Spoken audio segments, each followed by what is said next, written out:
जमा तौल सफ़ा नंबर 56। चीज़ों को गिनो और गिनती अददों में लिखो। 1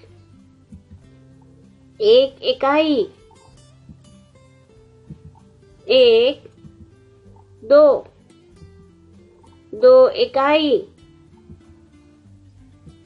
1 2 3 तीन इकाई। 1 2 3 4 चार इकाई।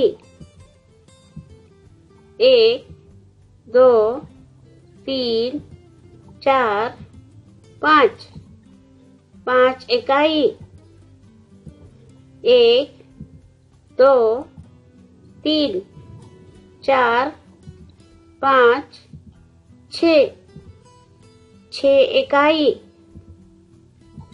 1 2 3 4 5 6 7 इकाई।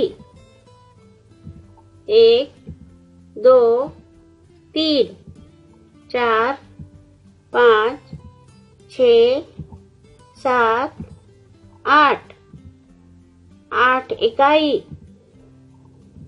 1 2 3 4 5 6 7 8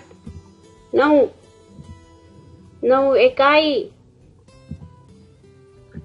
1 2 3 4 5 6 7 8 9 10 1 दहाई 10।